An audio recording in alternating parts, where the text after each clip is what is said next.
Hi guys, be the bull welcomes you again. Yes, ये company नई भी है, अच्छी है, लेकिन रिस्क फैक्टर बहुत है इसके अंदर। बट ऑल दो फोकस तो ज़रूर रखना चाहिए। सारी बात करेंगे उससे पहले अगर मेरी चैनल पे नया है तो प्लीज़ सब्सक्राइब कर दीजिए और बेल का बटन ज़रूर हिट करना ताकि मेरी वीडियोस की रेगुलर नोटिफिकेशन आपको मिलती रहे।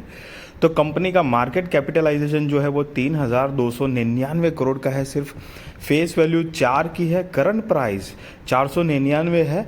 52 वीक हाई की बात करें तो 925 है। 52 वीक लो की बात करें तो 475 है। स्टॉक का पी 79.1 है। आरओई की बात करें तो 3.26 है। आरओसीई की बात करें तो 8.11 है। बुक वैल्यू 167 है। और डिविडेंड तो अभी तक कुछ कंपनी ने दिया नहीं है, तो डिविडेंड यील्ड जो है वो ज़ीरो ही है। हालांकि कंपनी को मतलब मोटा मोटी समझो कि 2 साल होने वाले हैं, मतलब जस्ट हो जाएंगे। अभी बस ये मार्च तो चल रहा है। अप्रैल 2021 में मेरे ख्याल से इस कंपनी का आईपीओ आया था। कंपनी वैसे स्मॉल कैप है, उस हिसाब से बिजनेस रन अच्छा कर रही है। बट द थिंग इज़ कि बहुत सारे दूसरे अदर फैक्टर्स हैं जो हमको देखना चाहिए। जैसे कि प्रमोटर्स की होल्डिंग देखेंगे तो दिसंबर 2022 के हिसाब से प्रमोटर्स 19.14% है। एफआईआईज 10.15% है। डीआईएस की बात करें तो 6.31% है। और पब्लिक की बात करें तो 64.41% है।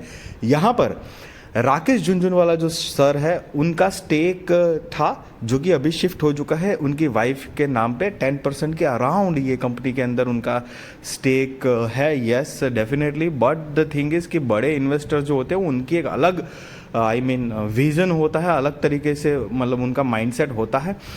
प्रमोटर्स यहाँ पर देखेंगे तो स्मॉल कैप कंपनी भी है, 19% ही स्टेक है। देखो, कम स्टेक होने की मतलब ये नहीं है कि कंपनी बुरी हो जाती है या इस तरह से नेगेटिवली अप्रोचिंग की बात नहीं है। बट हाँ, स्मॉल कैप है तो और कंपनी के प्रमोटर्स भी बहुत कम है, तो रिस्क फैक्टर तो डेफिनेटली है। तो हमको हमारे पैसे संभल के रखना वो बहुत ज़रूरी है। कंपनी के सेल भी देखेंगे तो ट्रेलिंग 12 मंथ्स के 977 करोड़ के आसपास है।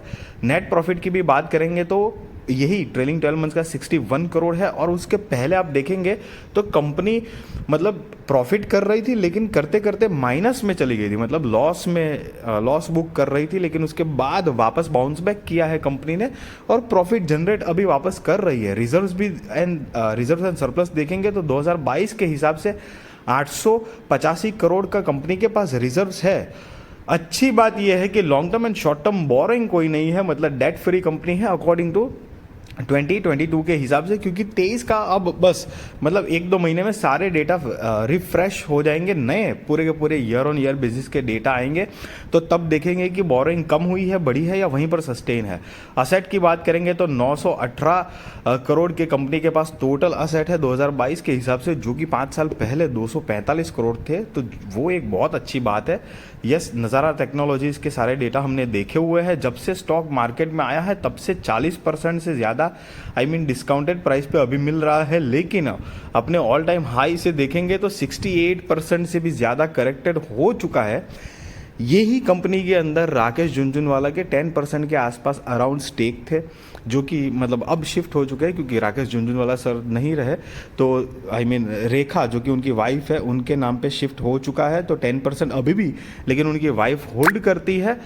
कंपनी वैसे अच्छा है। गेमिंग, अगर आप गेमिंग इंडस्ट्री में बिलीव करते हो और उनके रिगार्डिंग आप सोचते हो कि कुछ फ्यूचर में प्रोग्रेस होगा तो डेफिनेटली ये स्टॉक के ऊपर फोकस करते हैं। लेकिन एक और थोड़ी बैड न्यूज़ ये है कि ये जो एसवीबी सिलिकॉन वैली बैंक जो बंद हो चुकी है, उनको घाटे में अपने बॉन्ड बेचने पड़े हैं, बहुत सारे लॉसेस हो चुके हैं। उनके चक्कर में बहुत सारे स्टार्टअप बिजनेस जो थे जिन्होंने ये बैंक से पैसे लिए थे या उन जो भी पैसे की डील की थी, उनके उस चक्कर में बहुत सारे कंपनीज जो स्टार्टअप वाली कंपनीज है वो डिस्टर्ब हो चुकी है।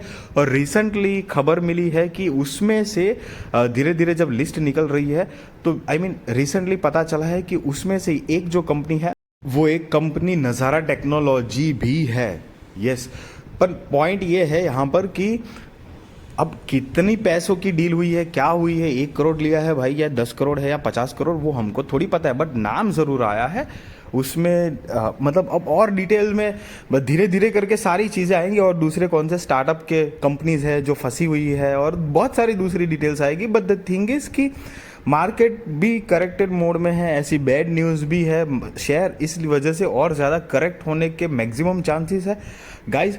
हालांकि मैं कोई आपको बाय और सेल रिकमेंडेशन नहीं दे रहा हूँ, डेफिनेटली वो आप अपने रिस्क रिसर्च और फाइनेंशियल एडवाइजर को पूछकर करना। बट देखो, कंपनी अपना बिजनेस अच्छा दिखा रही है, मतलब कमबैक अच्छा किया है, लेट्स सी आगे क्या करती है, बट फोकस ज़रूर रखना ये कंपनी के ऊपर और अपने पैसे बचा के रखना गाइस। आई होप गाइस कि ये मेरी वीडियो इन्फॉर्मेटिव लगी होगी, अच्छी लगी होगी। अगर अच्छी लगी तो प्लीज़ लाइक ज़रूर करना और मेरे चैनल पे नए हैं तो सब्सक्राइब करके बेल का बटन ज़रूर हिट करना। Thank you.